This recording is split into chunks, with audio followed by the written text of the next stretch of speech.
Capítulo 9. Entre mensagens e críticas.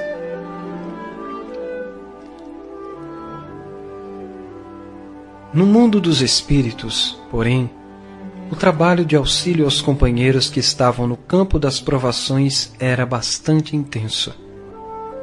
As entidades amigas iniciaram o processo de divulgação de mensagens edificantes através da mediunidade. Tarefeiros espirituais dedicados envolveram de maneira doce e terna vários médiuns, efetuando o sublime intercâmbio entre as duas realidades da vida. Centenas de mensagens foram irradiadas, ressaltando a necessidade de mais trabalho, de mais discrição, zelo pela doutrina espírita e tolerância entre os cooperadores do amor.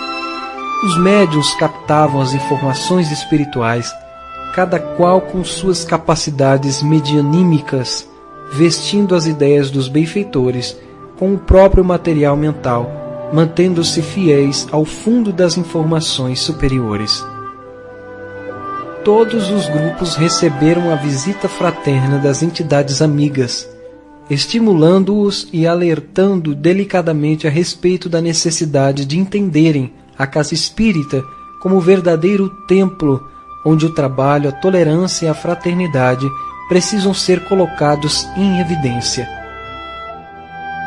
À medida que as mensagens foram sendo recebidas, avaliadas com rigor e divulgadas, o ambiente do centro começava a mudar vagarosamente. Contudo, Israel, que se empenhava na organização de valoroso estudo doutrinário, era envolvido pelos adversários do bem. Embora suas atividades dignas, respeitosas e fervorosas nos ideais espíritas lhe conferissem notável proteção espiritual, os adversários da bondade, com o objetivo de atormentá-lo e atrapalhar a organização da reunião de estudos alertadores, envolveram os frequentadores invigilantes, ferindo-lhe a alma desta forma: Israel, não precisamos tanto de estudo. Você já está velho. Seu método ultrapassado. Precisamos é de capacidades novas. Por que não aposenta suas ideias antigas? Ofereça oportunidade aos que estão chegando. Sua época já passou. Vá, faça suas viagens, suas palestras repetitivas. E deixe o cargo àqueles que apresentam maior competência. Durante todos esses anos você reinou nesta casa. Agora é melhor que você descanse. O responsável pelas atividades doutrinárias sentiu o coração pulsar mais depressa, mas manteve-se firme, pedindo a Deus o ajudasse a tolerar e esclarecer o quão importante é a continuidade dos estudos espíritas para a manutenção da casa e da causa. Entretanto, os inimigos do bem tentavam de tudo, inclusive contra sua própria vida, no que foram naturalmente impedidos pelos benfeitores. Certa noite, quando as horas avançavam para a madrugada, os espíritos do Senhor convocaram importante assembleia, recrutando os cooperadores encarnados de cada departamento da casa, incluindo as obras assistenciais com o objetivo de apoiá-los. Reunidos os representantes dos trabalhos do Cristo, acompanhados dos tutores espirituais responsáveis pelas respectivas tarefas, o mentor cumprimentou-os desta maneira: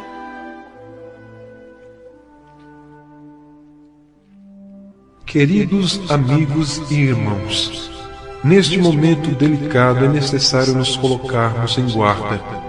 Os encarnados estão sendo experimentados e precisam estar alerta nas tarefas edificantes. Primeiramente, continuou o mentor, é necessário lembrar que a nossa casa espírita foi edificada por dedicados idealistas com o objetivo de viver e divulgar os ensinos da doutrina espírita, revivendo a mensagem cristã.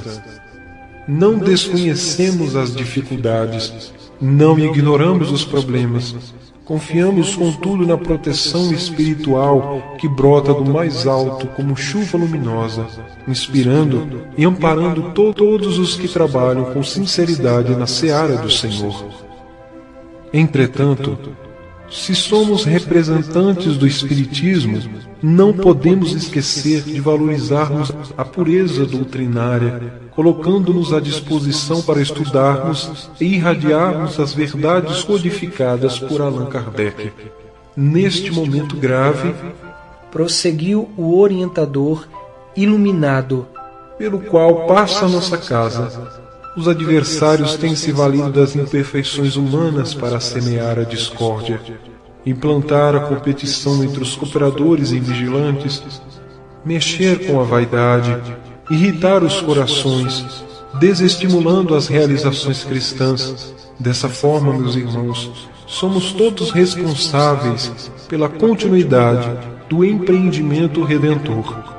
E se dispomos de maiores esclarecimentos, temos o dever de testemunharmos mais. Assim, evitemos a qualquer custo desenvolvermos as fofocas destruidoras, a maledicência, as disputas, etc. Todos somos importantes e necessários nas funções que abraçamos. Lembremo-nos do Cristo.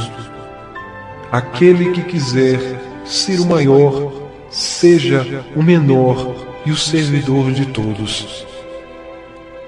Aproveitaremos este encontro de estudos, promovido pela Diretoria de Doutrina sob nossa inspiração, para durante todo o trabalho envolvermos quanto pudermos os expositores, iluminando-lhes a consciência, esclarecendo suas ideias, ajudando-os na organização do pensamento, a fim de que as palavras orientadoras possam chegar aos corações da maneira mais clara possível, fazendo com que seja exaltado o compromisso com a discrição, a tolerância, o zelo pela doutrina espírita e a fraternidade entre os trabalhadores e frequentadores. Neste momento, o instrutor fez pequena pausa, como se estivesse organizando as ideias no que foi questionado por um dos cooperadores encarnados. Afinal, por que nossa casa está sendo perseguida? Por que estamos sendo tão atacados dessa forma? Querem os inimigos do amor destruir alguém em particular? Não. Esclareceu o espírito amigo. Os adversários são inimigos gratuitos da casa e desejam destruir a obra de Jesus no planeta. Entretanto, os trabalhadores imprudentes cooperam para aumentar o problema, à medida que oferecem brechas no caminho. Isso tudo é de certa forma compreensível, uma vez que são companheiros em aprendizado, rumo à própria perfeição. No entanto, os obsessores devem ser contidos e educados amorosamente. O Evangelho de Jesus é essencialmente educativo, e é uma pena que seja esquecido algumas vezes. E quando isso acontece, os amigos encarnados entram em sintonia com os adversários, tornando-se seus representantes na Terra. Porém, aqueles que permanecerem firmes, valorizando pelo próprio exemplo a mensagem cristã, nos permitirão o auxílio na proporção direta do trabalho no campo do bem, contribuindo para a modificação dos adversários, fazendo com que o equilíbrio retorne naturalmente. Do mal sempre se pode tirar o bem. E o que se poderá extrair dessa situação são as provas para os estudantes do Espiritismo na grande escola em que se converte o Centro Espírita. Por isso, meus amigos, perseveremos. Uma pleiade de entidades celestes garantirá nossa proteção desde que pratiquemos as verdades reveladas por Jesus.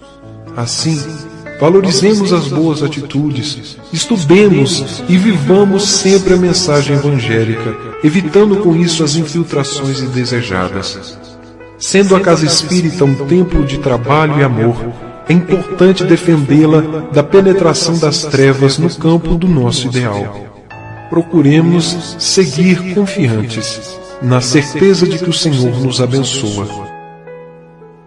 Ao final da preleção, Castro e Israel apresentaram-se para mais uma vez solicitar do benfeitor orientação para a continuidade dos trabalhos. presidente da instituição aproximou-se do dirigente espiritual com olhos marejados, dirigindo segundos depois este pedido de ajuda.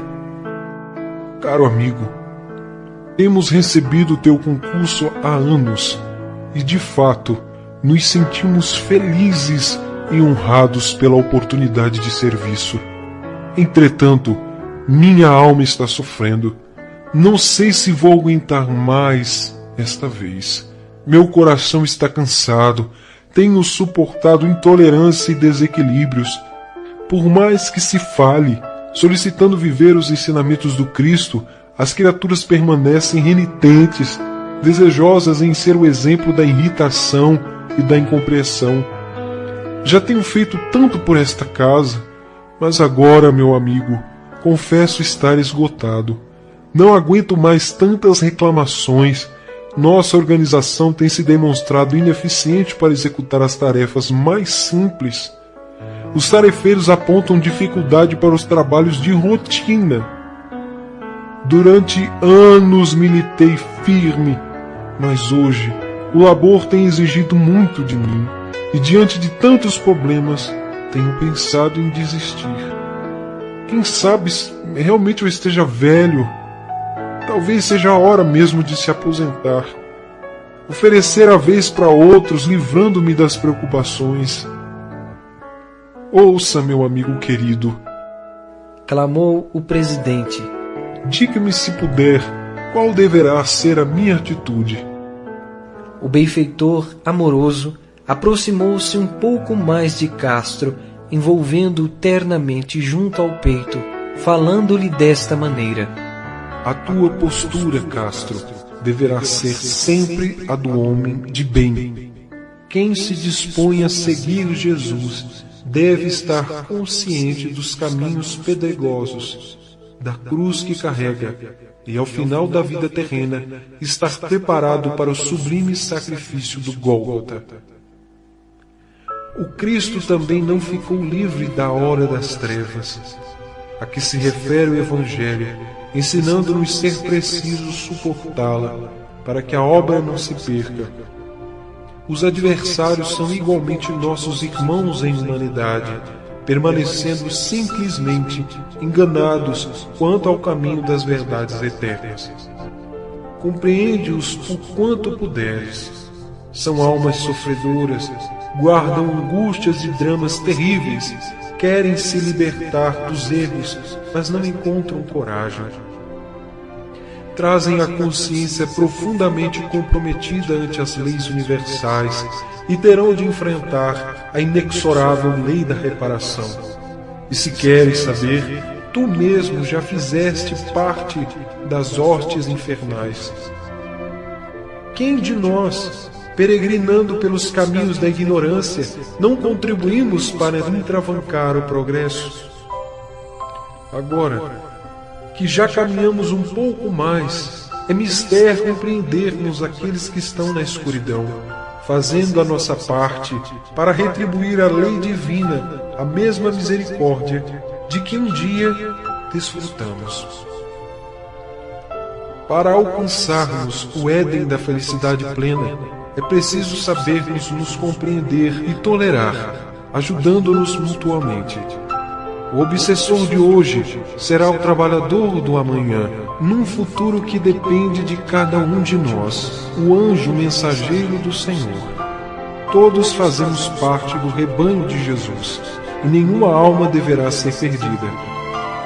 Tu, meu amigo, estás rumando para o sublime sacrifício do Calvário, e as trevas, naturalmente, estão te experimentando. Fracassarás agora. Renunciarás ao trabalho, farás como Simão Pedro, negarás Jesus no momento mais importante, abandonarás os irmãos em jornada à própria sorte, para onde foi o teu ideal. Deixa-te, portanto, ser transpassado pelos cravos da maledicência, suporta as injúrias, as maldades, pois estes sofrimentos morais ainda são necessários para o teu crescimento espiritual. Muitos dos excursionistas em aprendizados pela terra passam por provações semelhantes devido a necessidades evolutivas e não atingiram ainda a capacidade de sofrer e viver pela felicidade do outro, apagando-se completamente. Se achas ter feito muito por esta casa, de fato, não entendeste o idealismo espírita. Se apresentas fadiga, busca a água viva do Evangelho, refrescando-te no oásis dos ensinamentos de Jesus perante o deserto dos teus sofrimentos. Já vencemos tantos problemas juntos, nunca te negamos amparo. Contudo, quando precisamos contar com a tua colaboração, num momento extremo em que a lucidez e o exemplo cristão precisam caminhar lado a lado, pensas em desistir? Lembra-te, ninguém alcança ascensão espiritual sem vencer a si mesmo e sem dar a vida pelo semelhante. Bem sabemos das tuas limitações, mas te solicitamos, já que és o representante desta casa, no ambiente físico, a compreensão dos irmãos em desequilíbrio, como nós os compreendemos. Tua presença atuante, dando prosseguimento ao ideal dos fundadores deste núcleo, tem nos possibilitado a continuidade da obra. Por isso, suporta com coragem, oferecendo o teu trabalho como sacrifício útil àqueles, como todos nós, necessitados de uma casa bem organizada no campo administrativo e, sobretudo, no campo doutrinário e assistencial, mantendo acesa a qualquer custo a luz da verdade, fazendo triunfar nesse templo e nos corações humanos a chama do Evangelho. Lembra-te do número de crianças atendidas por este centro, as gestantes carentes, os andarilhos, as entrevistas, os diálogos, as vibrações. Uma gama enorme de almas encarnadas e desencarnadas, recebendo o concurso caridoso do Cristo através das criaturas de boa vontade. Por todo este trabalho, precisamos continuar laborando sem esmorecer, e tu, assim como nós todos, encarnados e desencarnados, fazemos parte de toda esta engrenagem movida pela misericórdia divina. Não desconhecemos os perigos que corremos, sabemos que és portador do livre-arbítrio. Se abandonares as tuas realizações agora, falaremos como os espíritos do mais alto disseram a Kardec. Se desistires da jornada, outro te substituirá, pois os desígnios de Deus não repousam na cabeça de um único homem. Contudo, para ti será a perda do coroamento moral do trabalho, ocorrido pela satisfação de vencer a luta com honestidade, dignidade, com as armas do Evangelho Redentor, o qual aponta para a tolerância, a compreensão, a educação, a não violência, a fraternidade sempre. Recorda-te dos dias difíceis pelos quais passaram os fundadores deste hospital-escola, das horas oferecidas em favor da obra, das renúncias ao lazer, das perseguições espirituais pelas quais passaram, dos inúmeros testemunhos do trabalho na vanguarda, mostrando aos irmãos menores o caminho da salvação. Eles igualmente tiveram a alma ferida, foram vítimas da maledicência, e tu sabes qual a posição espiritual ocupada por eles hoje. Além do mais,